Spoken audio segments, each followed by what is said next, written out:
Exodus 005. Can Pharaoh keep going on like this? Next is locusts. They shall eat up everything that was left behind by the hail. Now the servants are asking about how much longer this is going to last. It's been 9 months so far. These locusts can strip the bark off a tree. The east wind brought them in.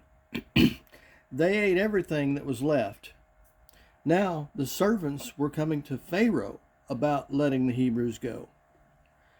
There would be nothing left of the land of Egypt. The Pharaoh admitted to Moses that the Pharaoh has finally sinned and would let them go, but only the men. He needed the Hebrew women there. Pharaoh quickly summoned Moses back and said, "I have sinned. Pray to your God that the locusts go away." God did just that. And I repeat myself, God again hardened Pharaoh's heart. Exodus 10:20. It's like the ball is now in God's court because God is hardening Pharaoh's heart. Next, darkness for 3 days. This time, Moses didn't even go to Pharaoh. Nobody could even see to get around. Egypt is shut down for 3 days. The people can't see each other. This time, Pharaoh says the people can go, but not the livestock. No go, Pharaoh. All or none, because they can't sacrifice without animals. Believe it or not, God did it again. He hardened Pharaoh's heart again. This time, Pharaoh told Moses, "If you show up again, you will die." Remember what I said earlier? God is working on the gods of Egypt. This time, that God would be no less than Pharaoh himself. Pharaoh wants death, so shall it be. God was waiting on this. God told Moses, "Now tell the people to go plunder the Egyptians for their gold, silver, bronze, and precious cloths, because the Egyptians will gladly give it up to get rid of you." Moses sends the Hebrews out to the Egyptians, who gladly give up their gold, silver, bronze, and precious cloths because the Egyptians want the Hebrews gone. The Hebrews plunder the Egyptians for all they're worth. Today's economy, they took over $25 million worth. Pharaoh called on Moses and Aaron again. Pharaoh said, "Leave here now. Just leave your livestock." Moses said, "Not without everything and everybody, lest we have something to sacrifice." This made Pharaoh very upset. "The next time I see you, you shall die." Exodus 11:04. So Moses got in Pharaoh's face and, being quite upset, said, "Thus says the Lord, after midnight I will go forth through Egypt. Every firstborn in Egypt will die, from the palace to the lowest, including the animals." Pharaoh is so upset, he tells Moses to leave and never come back. Moses then goes to tell the Hebrews what God had said. However, 11:07, no Hebrew shall die. 11:07 says this because Moses calls on the priests of the Hebrews and tells them to take a male goat and grill it and put its blood on the doorposts and lintels of the Hebrew house, so the angel of death will pass over it. This is the first time the Passover is mentioned and described. When the angel of death sees the doorposts and lintels covered with blood, it will pass over the house. Exodus 12:23. Without fail, all firstborn died, including the Pharaoh's son. Pharaoh, late that night, summoned for Moses and Aaron. "So now you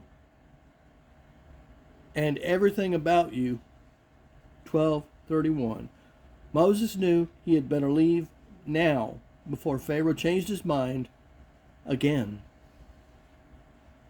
He prepared by telling the Hebrews to make bread without leaven, because there would not be enough time for it to rise. Early in the morning, the people rose and left. All the plunder was already packed. The Bible goes on in great detail as to how to prepare and eat the Passover meal, starting at Exodus 12:21. Moses goes into great detail about how the Passover is to be treated as a festival, a meal, how the meal is to be prepared and eaten. Yes, even details about how it is to be eaten. This festival was done every year after this in honor of the events about to take place. In order to be prepared for the angel of death, Moses gets the chief priests and tells them what to do with the blood of the lamb in order that the Hebrews will be spared from the angel of death. Exodus 12:07 and 21 through 23. This is how the Passover meal is to be prepared. 12:01 through 05 and 08 through 11. Moses told the Hebrews that each Hebrew was to take a spotless male lamb to be killed and grilled. This is how it is to be eaten. 12:14 through 20. Pharaoh finally gives in and lets the Hebrews go free. The Hebrews have plundered the Egyptians for all the gold, silver, bronze, and fancy materials they can get their hands on, all ready, and it is packed to go. Egyptians gladly gave it up to get the Hebrews out of town. When you get to this point of Moses and Egyptian men and women, Moses and the people actually leaving Egypt, the population is about 2 million Hebrews and Egyptians. You see, Egyptian men and women married Hebrews, which is why God brought up being unequally yoked in marriage, 2 Corinthians 6:14. Hebrews have been in Egypt for over 400 years. Yes, 400 years, from Joseph moving his family to Egypt to let my people go from Egypt. Squirrel. Along with the Hebrews came a group called the mixed multitude. This is a group of Egyptians, men and women, who married and had children by the Hebrews. They were family. The result of the mixed multitude is one of the issues of the reasons why God said man shall not be unequally yoked. Unequally yoked does not mean outside one's race or kind. Human race and mankind is what we are. And to divide beyond this is man's trappings. It's like the trapping of man being dressed instead of naked, but that's another topic. Man pushed unequally yoked as a burden on people to mean racial boundaries. We are all human race and mankind, so black and white marriage is just that. Unequally yoked is Christian and non-Christian, or in this case, Hebrew and non-Hebrew. We could say that the yoke is a faith issue because people have died over it. The yoke comes from two like oxen put under one yoke for pulling. If one is weaker, they are unequally yoked. Much to the same, a believer and a non-believer don't see life the same way, and therefore pull the load of the marriage differently.